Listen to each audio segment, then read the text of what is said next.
when we're at the bottom of the dress, we're actually at the tops of the rows because the dress is worked from the top down. So we start here, we get to the bottom of the dress, and it's at actually the top of a stitch. So the bottom of the dress is down here. This is the way our stitches look on the finished dress. So we're pretending this is the hem of our dress here with all of these braids at the bottom. For each braid you have at the bottom of your dress, you need to cut 15 pieces of your yarn at 12 inches long. I have, let's see, 1, 2, 3, 4, 5, 6, 7, 8. So I need a few more. I actually have another 5 here in this bundle. So I'm just going to do 2 more that are each 12 inches long. If you have something that you can wrap these around to just make your life easier, I believe I used my cell phone. If you end up wrapping it around something like that's maybe bigger than 6 inches, this book is 7.5 inches. Like this would be great because you can wrap it around, and one time around is more than 12 inches. So even if you're pulling it a little tight, it's okay. You know, wrap it around one full time for every 12-inch piece you need, then cut it, and you have pieces that are a little longer than you need, which is totally fine because we trim the fringe at the end and you didn't have to cut them all individually. Okay, so something that you're wrapping around that's 6 to 8 inches is going to be really very useful. I think my phone was just about 6.5 inches. So there we go. Now that we have made our 15 pieces, here's 5, here is 10 more. We need a smaller crochet hook. Okay, so here I'm going to grab a smaller crochet hook. It needs to be small enough to fit through your bead.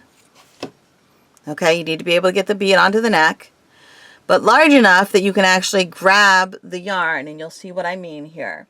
So first you're going to place your bead on the smaller hook, which I've done. Now we're going to take 5 of those pieces of yarn that we cut. So there is 1, 2, 3, 4, 5. Fold them in half. And you're going to grab this whole chunk of 5 at the point where it's folded in half. And you need to slide your bead over all of those, okay? So I'm pulling my hand with my yarn. I'm pulling that down really tight, and I'm pulling the hand with the hook this way really tight. So I'm pulling them against each other in the hopes that I don't accidentally pull the yarn off before the bead goes over. And now you kind of have to figure out, just get that bead over without losing any of those pieces of yarn. Okay? That's how you can do that with a crochet hook. Now I'm going to show you how you can do that with a piece of dental floss or a bead needle. So you can take your 5 pieces of yarn here, okay, and here we go. Find the middle. All right, so there is my middle. Now I'm going to use this yarn and pretend like this is a piece of dental floss. But dental floss, you guys just would not be able to see it. So you would take your piece of dental floss, or a piece of crochet thread works nicely for this, quilting thread, something that's a little sturdy here, okay? And you're going to put it underneath like the halfway point of your yarn, and then pull those 2 ends together. You just need like a 6-inch piece or so, okay? Now, if this were dental floss or something, it would make a really nice little like point when I just kind of squeeze it together. It's great when you have like the wax dental floss because you can just kind of push it together with your fingers, and the warmth of your fingers make it kind of stick together, which is awesome. If you have one of those bead yarns that just has a really big opening, you can just slide your 5 pieces of yarn halfway through that big opening. And then what you do is you take the ends of your dental floss or whatever and you push it through your bead. Am I going to be able to do this? No, I didn't think I would, which is why, since I am using this, I'm actually going to, and if you have to use a piece of yarn or something that isn't stiff enough to just go through without getting stuck, like the insides of my beads are very rough because these are wooden beads and they didn't really sand the inside of them. These are really inexpensive ones. So when I try to push the yarn through, it kind of gets stuck on the roughness of the inside of that wood. So I'm just going to stick these two ends through this little yarn needle and then use that to pull it through. You can see how much easier that is than pulling it through with the smaller crochet hook, okay? Because it's just so tricky to have it small enough to fit through the bead, but big enough to pull those 5 things through, okay? So you figure out which of these methods works best for you. Now that I've done that, I'm just going to pull this and it will eventually pull that loop through. And you can see I'm a little bit off on my what's half, so I'm just going to kind of play with that until I feel like it's closer to half. And now slide this bead down and then just remove this piece of not dental floss and keep on going that way. So here you see I now have 3 of these little sections where I have the bead about halfway down. All right, so now you see how at the bottom of each of these braids, there's 1, 2, 3, 4, 5, 6 stitches, and they're kind of in little sets of 2 because there's that chain in between each of them. All right, that's what we're going to do, is put a tassel in the middle of each of those little sets of 2. So we're going to insert our crochet hook from the back of our work up to our front. And we're going, and that's in between 2 of those stitches. So in between, we'll say that's stitch 1 and 2. We're going to grab the loops and just pull that through. And you can use a bigger crochet hook if that helps you. All right. So now we have that loop. We pulled it through. And now I'm just going to put my fingers through the loop and grab the end of my tassel and pull that through and give it a little pull so that I have made this little knot here, okay? You don't want to pull it too tight because now what I'm going to do is slide my bead all the way up to there. Okay, if you pull it really tight, you can actually kind of push the bead even beyond it. Well, it also depends on the size of your beads and everything, but I like this little look with a little bit of the knot on top. You know, you do you. And now all I need to do is make an overhand knot, which is where you make a little loop, right? And then you pull the ends through. This is why you want this to be at least 6 inches folded in half. Otherwise, you don't really have the room to do this knot. Okay, so I'm making my knot, and then I'm just going to slowly tighten it because I want to kind of make sure that I'm keeping it snug against my bead. And you kind of get the hang of this as you go. So I would definitely recommend putting fringe on at least one of the ends of the braids of your swatch before you start your dress, because they're kind of a pain to take. I mean, you can just cut it off if you need to. You can just cut it right here and it's easy to take off. But, you know, just give it a couple goes first on your swatch. So let's do that again. I'm going to use a bigger hook this time so you can see. All you need to do is get your hook in between. That was stitches 1 and 2. So we're going to go in between stitches 3 and 4 from the back to the front. I'm going to go ahead and grab that loop and pull it through. See, a lot easier with the bigger hook.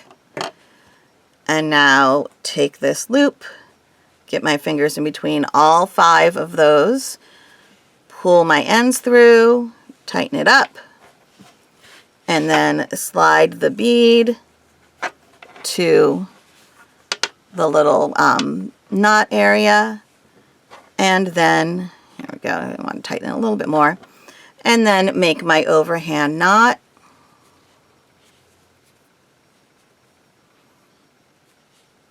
Make sure you get all those ends. And slide that knot right up against the bead.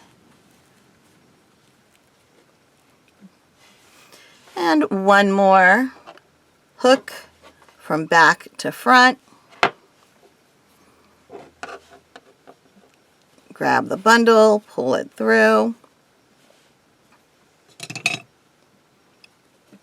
Put my fingers through the loop, pull the ends through, tighten it up, slide the bead, make the overhand knot.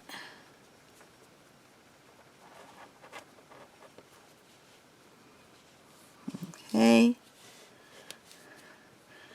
And now what I did with my dress is once I had them all on, I took my dress and I laid it on my clean dining room table. Okay, if you lay this on your dining room table, you do want to make sure there's not food scraps on it. Make sure the kids actually cleaned it, or you cleaned it, or somebody cleaned it. All right.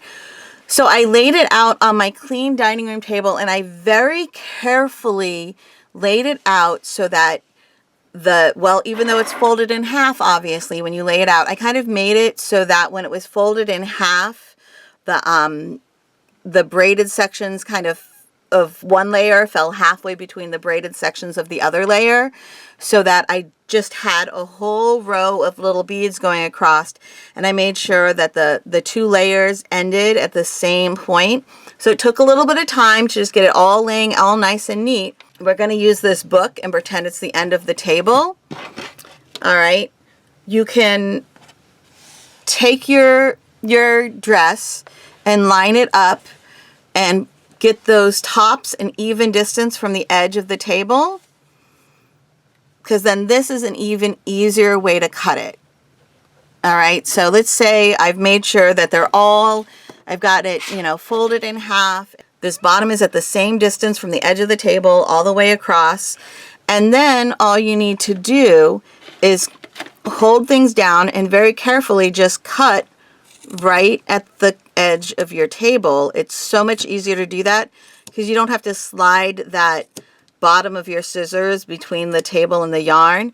You're just cutting right at the edge of the table, and that gives you a nice even fringe. Okay, so, and that's another reason why I recommend cutting just the first 15 and doing them on your swatch piece first, because you might look at this and go, in proportion to the dress, I don't think those tassels are long enough. Or maybe I think those tassels are too thick, and instead of doing 5 pieces each, I want to do 3 pieces each. So try it out on your swatch first with just the first 15 pieces of tassels cut, so that you're making your first 3 tassels, so that you can make those decisions before you've gone through and cut everything you need for the dress, only to realize that they needed to be even longer. I mean, shorter is not a problem, you just cut more off. But if you needed them to be longer and you already cut every piece you need for your dress, you might be out of yarn. And even if you're not out of yarn, it was a whole lot of time you didn't need to spend cutting up yarn that you now really can't use for much other than shorter tassels, right? So that's why I really recommend adding these onto the swatch before making any final decisions. And one of the many reasons why swatching is a good thing. Okay, so there you go, how to do most of the stitches you need to do for the dress and how to do the tassels all on one swatch.